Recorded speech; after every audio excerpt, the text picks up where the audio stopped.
शाहीन बाग समझ रहे हैं तो समझते रहिए, हम तो शाहीन बाग इस देश में हर कोने में खड़ा करेंगे। ये नियत है वक्फ बोर्ड पर मुस्लिम पर्सनल लॉ बोर्ड की।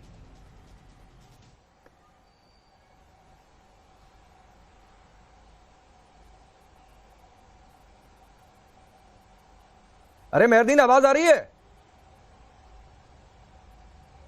हाँ आवाज आ रही है। मैं राकेश भाई ये कह रहा हूँ, अगर ये बिल आता है सदन में तो ये बिल आ गया है, अगर ये लागू बिल होता है तो हम सीए एनआरसी वाला जैसा प्रोटेस्ट हुआ था, चाहे आप शाहीन बाग कह लीजिए, आप सिलमपुर कह लीजिए, तो इसी तरीके का प्रोटेस्ट होगा। तो इसमें क्या बुराई है? जब किसान कानून आया तो किसान भाइयों ने हमारा जो है प्रोटेस्ट किया और वो किसान कानून वापस लेना पड़ा मोदी जी को। तो ये तो लोकतांत्रिक अधिकार है हमारा के प्रोटेस्ट करना, अदालतों में जाना, अपनी लड़ाई को लड़ना। तो इसमें कहाँ गलत बात है? ये तो जब आपको बस सीए नहीं, फिर उसमें बच्चों को आगे कर देंगे। नहीं मेहरदीन, फिर उसमें बच्चों को आगे कर देंगे, कभी ऊपर कभी नीचे, उसमें आपत्तिजनक नारे लगवाएंगे, फिर उसमें हिंदुस्तान की संप्रभुता को चुनौती दी जाएगी। ऐसे शाहीन बाग खड़ा करना चाहते हैं आप? सुनिए, अच्छा सुनिए, अच्छा ठीक है। अगर हम कोई आपत्तिजनक बात करेंगे या हम कोई गलत काम करेंगे तो हमारे यहाँ दिल्ली पुलिस है। अरे करेंगे क्यों भाई? अगर करेंगे से क्या मतलब होता है? अगर मेहरदीन, अगर करेंगे से क्या मतलब होता है? अरे हम करेंगे नहीं ना। नहीं, इस प्रेस कॉन्फ्रेंस में यह कह दिया जाता है कि देश में अशांति ना फैले, यह देखना सरकार का काम है। तो क्या मुस्लिम पर्सनल लॉ बोर्ड की कोई जिम्मेदारी नहीं है? इस देश के नागरिकों की कोई जिम्मेदारी नहीं है कि इस देश में शांति बनी रहे, अशांति ना फैले? देखिए राकेश भाई, वक्फ की संपत्ति जो है पूरे देश के मुसलमानों की संपत्ति। नहीं, अभी मैं वक्फ पर आऊंगा मेहरदीन, अभी मैं वक्फ पर आऊंगा। ये जो शाहीन बाग की धमकी दी जा रही है कि इस देश के अलग अलग कोनों में शाहीन बाग समझ रहे हैं तो शाहीन बाग खड़ा करेंगे, अभी इसी पर बातचीत करूंगा। तो ये धमकी वाली भाषा नहीं चलेगी भाई इस देश में। ठीक है भाई साहब, धमकी वाली बात नहीं है। अगर आप ये बिल लेकर आएंगे तो हमारी धमकी नहीं है, ये हमारा लोकतांत्रिक अधिकार है। हम नहीं, ये धमकी है भाई। आप प्रदर्शन करिए, बिल्कुल लोकतांत्रिक अधिकार है, शांतिपूर्ण तरीके से, बिना किसी को परेशान किए प्रदर्शन करिए, आपका लोकतांत्रिक अधिकार है। लेकिन ये नहीं है कि प्रदर्शन के नाम पर सड़कें जाम कर देंगे, नारे लगवाएंगे अलग अलग, जो कई लोगों को ऑब्जेक्शनेबल लगे, कईयों की भावनाएं आहत हो जाए, बच्चों को आगे कर दिया जाएगा। ये नहीं होता है प्रदर्शन के नाम पर, यह लोकतांत्रिक अधिकार नहीं होता है मेहरदीन।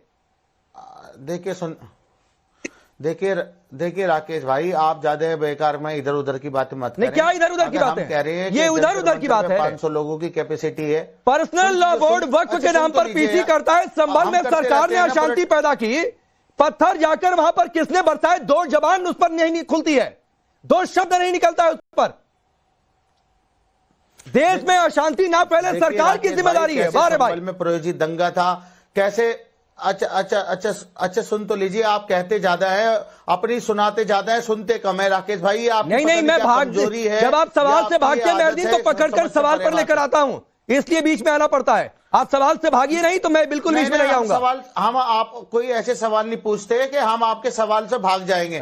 राकेश भाई, संभल में जो घटना हुई, प्रायोजित जिस तरीके से वहां के सीओ, वहां का एसएसपी, वहां के डीएम की जिस तरीके से उन्होंने 19 तारीख को वहां पे सर्वे कराते हैं, फिर 23 तारीख को कराते हैं, कैसे दंगा करवाया गया। नहीं तो मेहरदीन से पूछकर सर्वे होगा। बच्चों को गोलियां मारी गई। नहीं, मेहरदीन से पूछकर सर्वे होगा। ये तो क्या मुझसे पूछकर सर्वे होगा?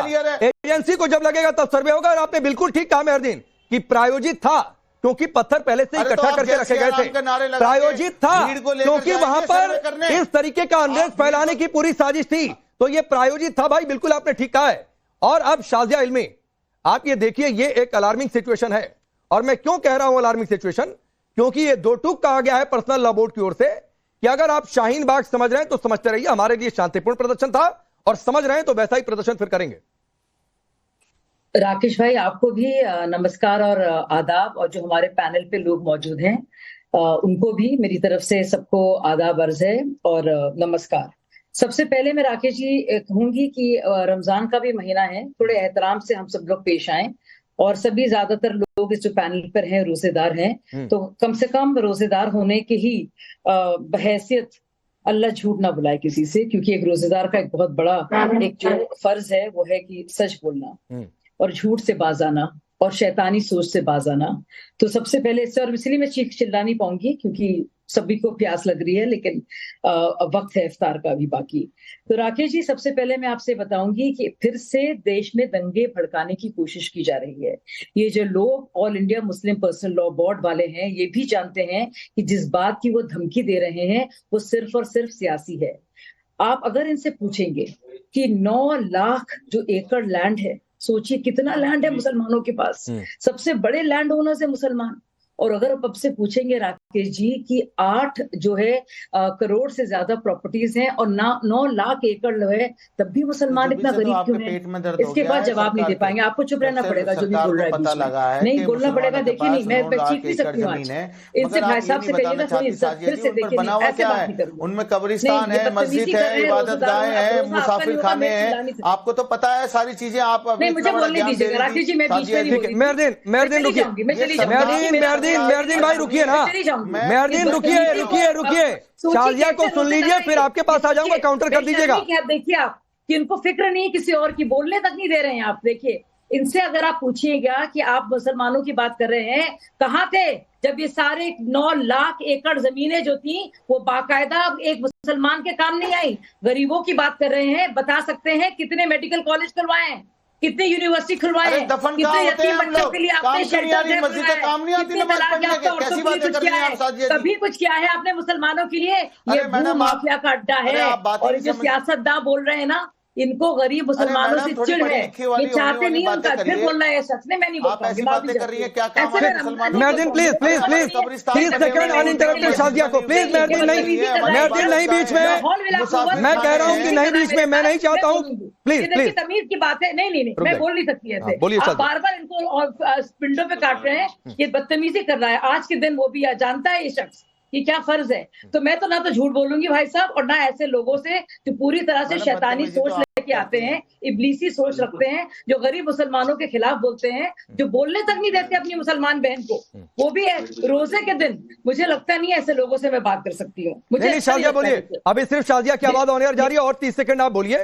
और मैं चाहता हूँ कि आप इस पर बोलिए कि सरकार की तैयारी क्या है शाजिया, कि ये शाहीन बाग की धमकी दी जा रही है। इसीलिए राकेश जी मैं इसीलिए बताना चाह रही हूँ आपके जरिए में देश के जितने भी मुसलमान हैं कि इन लोगों के जो इब्लीसी सोच लेकर आए हैं, ये दरअसल मुसलमानों के खिलाफ काम कर रहे हैं। सीए में याद है गरीब मुसलमानों को, बूढ़ी बूढ़ी औरतों को निकाल कर लाए थे। आपके पास भी ये जानते थे कि सीए में शाहीन बाग में एक भी मुसलमान का घर जो था खतरे में नहीं था। झूठ बोलते हैं, फिर से झूठ बोला जा रहा है कि जमीनें लेनी जाएंगी। ये सिर्फ सियासी है, ये मुसलमान विरोधी है। ठीक है शाजिया मैं आ रहा हूँ। आजारी जी रुक जाइए, मैं सबको भरपूर समय दूंगा, आपको भी समय दूंगा, होने के बावजूद आपको भी समय दूंगा। गरीब कैसे रह गया देश में? ठीक, आप बताइए राकेश जी, इतना गरीब मुसलमान क्यों है? इतनी जमीनें हैं। नहीं ठीक है, मैं अभी उस पर आ भी नहीं रहा हूँ, मैं अभी उस पर शाजिया आ भी नहीं रहा हूँ।